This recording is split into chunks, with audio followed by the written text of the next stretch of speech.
મારા વહાલા પપ્પા, આઈ એમ રિયલી સોરી. કદાચ તમને નવાઈ લાગશે ને, આ કાગળ તમને મળશે.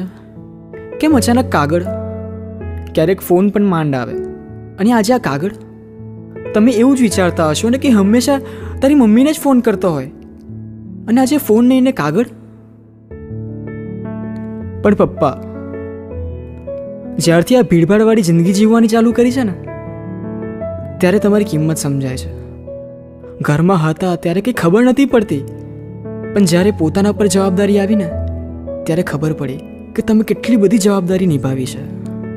આ બધી વાતો ફોન પર ના કહી શક્યો હોત, કારણ કે કેટલીક લાગણીઓને પેનથી કાગળ પર લખવાની કંઈક મજા જ અલગ છે.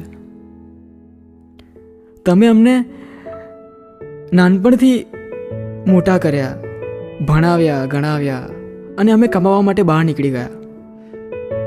નાનાથી લઈને મોટા સુધીની બધી જ જવાબદારી તમે નિભાવી, અને અમને એનો કંઈ જ ખ્યાલ ના રહ્યો. એવું તો ઘણું બધું યાદ છે, અમારી જરૂરિયાત તો તમે ઘણી બધી પૂરી કરી. ખિસ્સામાં પૈસા હોય કે ના હોય, પણ ક્યારેય કોઈ વાતની ખોટ નથી પડવા દીધી. આમ તો તમારો સ્વભાવ છે ને, બહુ ગુસ્સાવાળો લાગતો, બહુ ખરાબ લાગતો, પણ આજે એ ગુસ્સાની કિંમત સમજાય છે.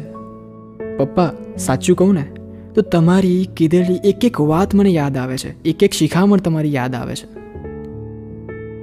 પપ્પા, મને યાદ છે કે જ્યારે મોટા બેનના લગ્ન થયા હતા અને જ્યારે એમની વિદાય થઈ, એમને વડાવતી વખતે તમે એવું દેખાડતા હતા કે તમને રડવું નથી આવતું, તમે રડતા નથી. પણ જ્યારે બેનને વડાવી, ત્યારે તમે એક રૂમમાં જઈને મેં તમને રડતા જોયા છે. તમારી આંખોમાં એ દીકરી માટેના આંસુ જોયા છે મેં, એ લાગણીને જોઈ છે મેં. પપ્પા, આજે એ મોબાઈલના કેમેરાના મેગાપિક્સલ્સ ભલે ગમે તેટલા વધી ગયા હોય, પણ આજે એ જૂના જમાનાના કેમેરામાં પાડેલા મારા નાનપણના ફોટા જ્યારે હું તમારી સાથે જોઉં છું ને, ત્યારે મને ઘણું બધું યાદ આવે છે.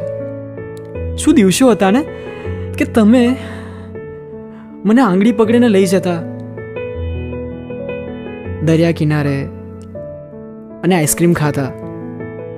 એ જૂની વાતો, એ બધું યાદ આવે છે. પપ્પા, તમે મારા માટે આઈડોલ છો. ભલે દુનિયા માટે એમનો આઈડોલ કોઈ પણ હોય, એમનું ઇન્સ્પિરેશન કોઈ પણ હોય, પણ પપ્પા, મારા માટે મારું ઇન્સ્પિરેશન માત્ર તમે જ છો.